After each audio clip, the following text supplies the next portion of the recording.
Hello, I'm Dr. Dean Reeves, and this is the talk on prolotherapy evidence-based for the AAOM 2020 virtual seminar. I have nothing to disclose. I'd encourage those that are confused a bit by the therapeutic injections of dextrose, which are now considered to be three: dextrose prolotherapy, perineural injection therapy, and hydrodissection. In the PM&R, or Physical Medicine and Rehabilitation Knowledge Now site, the references for each and the distinction between each is summarized in a succinct fashion, which may be useful to you.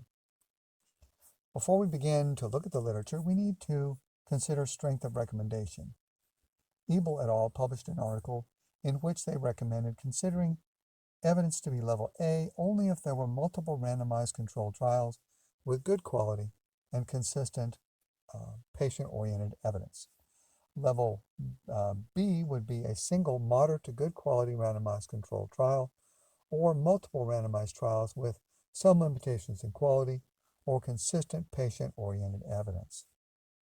Level B minus would refer to studies that had open label limitations in which the patients knew what they were getting or had a high bias for some other reason, or were non-inferiority studies in which you're trying to compare two treatments, both of which you expect to be useful, and trying to show that dextrose prolotherapy, for example, is equal to or better than another type of treatment. Level C evidence would be those randomized controlled trials with major errors, making them very difficult to interpret, with very high bias, or expert consensus would also be level C evidence. A good case series would also be level C evidence. Current scientific evidence today will be talked about primarily from 2018 to 2020 because it has been a particularly prolific period for research in dextrose prolotherapy. The baseline clinical evidence status we had before this time period was 7 areas of level A or B evidence, and those are listed below. You can see only one area with level C evidence, and that is low back pain. Let's begin with temporal mandibular dysfunction. 2 studies have been published recently. 2019, Dr. Lowe reported the monthly injection outcomes of dextrose prolotherapy for 3 injections versus saline for 3 injections. And then patients were given treatment as needed or by request. At 3 months, the dextrose outperformed saline in both pain and functional improvement substantially, and mouth opening improved compared to other previous studies in which the capsule was injected, and invariably that led to a reduction rather than an improvement in mouth opening. Zarate in 2020 had an identical protocol and also found that dextrose prolotherapy was superior at 3 months, but not as much because the saline group improved considerably more. The number of patients with 50% or more improvement was significantly higher in the dextrose group. More importantly, at 12 months, the patients had not crossed over except very few because in Argentina, saline injection is considered a typical treatment for temporomandibular dysfunction. At 12 months, the dextrose prolotherapy substantially outperformed saline in all measures, and mouth opening improved. The summary here would be that we have added 2 consistent outcome level 1 studies. Likely this is an A or an A minus level of evidence, and a meta-analysis is pending to consider that issue. Rotator cuff tendinopathy is the next area. There was 1 randomized controlled trial done by Bertrand et al. That was level B evidence. Low bias, well designed, and there have been 5 studies since. Now I want to emphasize, research is really hard work. All of these researchers work very hard to get their data out here.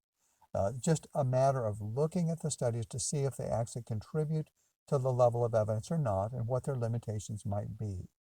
So my hat's off to these researchers, but there are limitations here, and Cole et al. Is an example. They injected 1 site in rotator cuff tendinopathy. A little problematic because rotator cuffs are complicated. They also injected only once, which is not really an adequate dose for dextrose prolotherapy. Lin injected single time again, also in 1 site, the supraspinatus, and compared this time saline compared to the steroid that was compared in Cole et al. Very short follow-up of only 2 weeks also limited this study a great deal in what it could help contribute. George studied single injection again, supraspinatus, compared to physical therapy, and physical therapy did not perform as well at 12 weeks, but a very small study with an N of only 10. Chang injected bursa 3 times with dextrose prolotherapy versus normal saline. Now, the understanding by some appears to be that if you inject attachments with dextrose, you can get an unfavorable outcome doing it several times. And how that position was taken is unclear because the literature clearly suggests otherwise. But the reason the bursa was injected here is because they were concerned about injecting the supraspinatus. In any case, there was not a difference between bursal injection with Prolo or normal saline. And sorry, although she found steroid injection was less beneficial than dextrose or PRP injection, it was in the bursa again. So it was likely a suboptimal site and a single site and a single injection. The result is that there's still only level B evidence because there was one favorable non-inferiority study, and that would have been B- evidence. Lateral epicondylosis is the next area that was a level B evidence with a study by Dr. Brabago et al. And since then, Biot studied in 2019, reported a dextrose prolotherapy injection, single injection, outperformed a single steroid injection at 3 months. And the results here were a bit too good. Again, it looks to be an outcome bias of some sort that resulted in benefits that were better than you might expect. But again, we don't really know why. We just need to consider that as part of the bias potential when we look at this study. Yelland did multiple dextrose prolotherapy injections and compared it to the best specialized therapy, followed it 1 year. So it was a good follow-up period. It was a positive non-inferiority study because this is very good therapy, well thought of, and dextrose did equivalently. Ahadi et al. Unfortunately picked unequal treatment arms, making the results difficult to interpret because only 1 dextrose prolotherapy injection was compared to 3 extracorporeal shockwave therapy sessions. The result here is that there was level B evidence before, and there were 2 positive non-inferiority studies. That is level B- evidence. So we're still left with level B evidence for lateral epicondylosis. Finger thumb osteoarthritis had 2 positive randomized controlled trials previously, level B, and there were no further studies, so it remains level B evidence. Low back pain had 1 randomized controlled trial, level C evidence, comparing saline to dextrose. Both were good, both were durable, both involved multiple injection. There was not really a placebo control here. But there's been no further studies, and it's still level C. Sacroiliac pain had level B- evidence because of 1 randomized controlled trial, non-inferiority, comparing dextrose to steroid injection. No further studies have been done. It's still B-. Then to groin pain. It's a new area. It's been studied previously by Topol et al. On consecutive patients with excellent outcomes, but here there was a randomized comparison of 3 weekly dextrose prolotherapy sessions to 3 weekly PRP sessions with marked improvement. And this is considered to be 1 positive non-inferiority study or level B- evidence. And here injections were given about the ischiopubic ramus, similar to Gaston et al., and on attachments over the pubic rim. And it's unclear about the symphysis pubis injection here, but again, a level B- evidence. It's a start. Hip osteoarthritis had a first study as well. Gull et al. Studied dextrose prolotherapy compared to an exercise control and found that dextrose outperformed the exercise control at 1 year. These were developmentally disabled hips or deformity of the hips with secondary osteoarthritis. And so this would be a positive therapy-controlled study in a subtype of hip osteoarthritis. Good follow-up period. This would be a level B- evidence because it is open label. Knee osteoarthritis had 2 positive randomized controlled trials already with level A- evidence. Since then, 5 studies have been done. 2 were strong enough to add to the literature considerably. SIT studied 4 monthly intra-articular dextrose injections versus saline, and at 1 year, the dextrose was superior. This was a low bias, good follow-up study, period. CERT was different in that they injected both intra-articular and extra-articular. They injected 3 times biweekly, compared again to saline in all the same locations at all the same intervals, blinded, and they compared open label to an exercise group. Low bias again, and including an exercise control. Both favored the dextrose injection significantly. Rahimzadi did monthly intra-articular prolotherapy injections versus intra-articular dextrose prolotherapy. Both were effective. Unfortunately, he used a raw score, not a change score for analysis, and that sadly impaired the strength of his outcome, of the ability to interpret his outcomes. Reza Soltani did a comparison of Botox to dextrose to physical therapy to hyaluronic acid for the knee, but it was low power because of the number of groups and non-blinded. Pishgahi did weekly injection, and essentially this was the wrong interval to try to compare prolotherapy, and it was non-blinded. The summary here was that the 2 positive randomized controlled trials already present have been added to by 2 additional positive randomized controlled trials, level A evidence. Chondromalacia patella had a first study.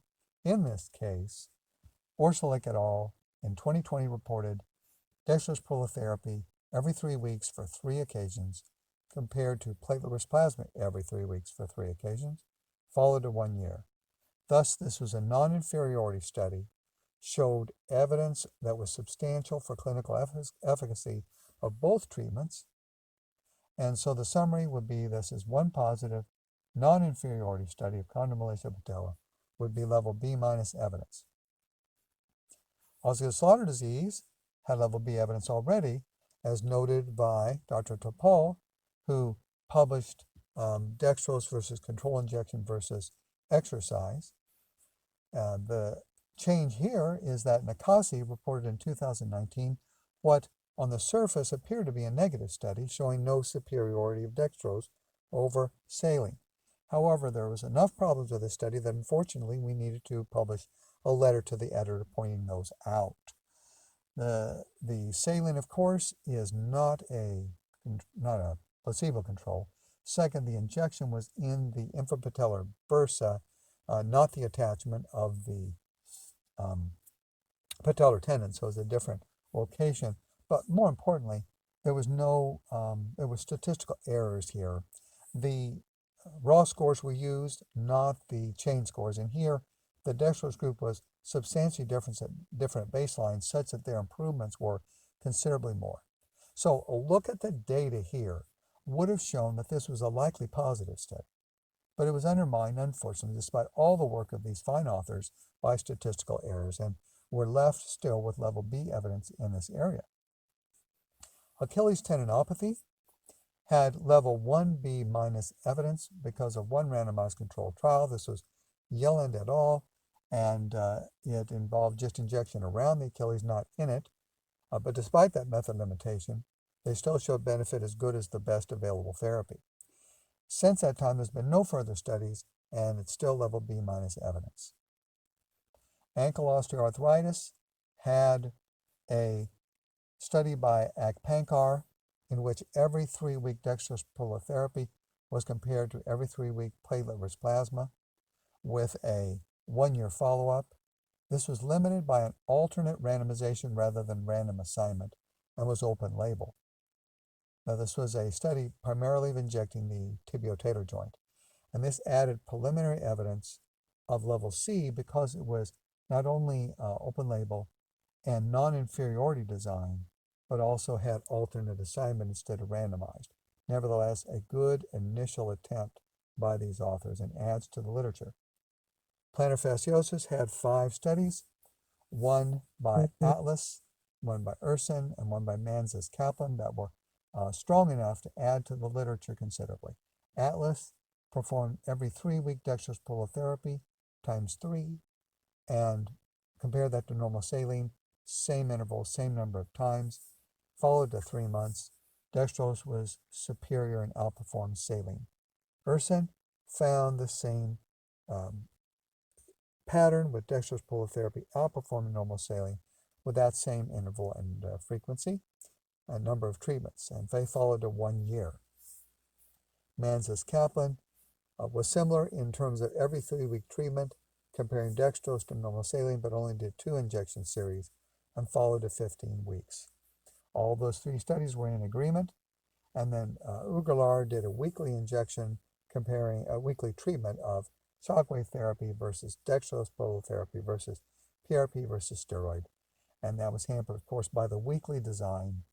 Ashigan also had a weekly design impairment, limiting their outcomes. Shockwave therapy was equivalent to dextrose with 2 treatments. But overall then, looking what happened here, plantar fasciosis had multiple consistent level 1 studies, positive randomized controlled trials, and this would be considered level A evidence. Fibromyalgia is an area that's had a randomized trial now. Little different in approach. It was a non-inferiority study or a treatment comparison. They compared dextrose prolotherapy to repeated transcranial magnetic stimulation. The measurements of the VAS scale and the quality of life scale in fibromyalgia favored dextrose prolotherapy.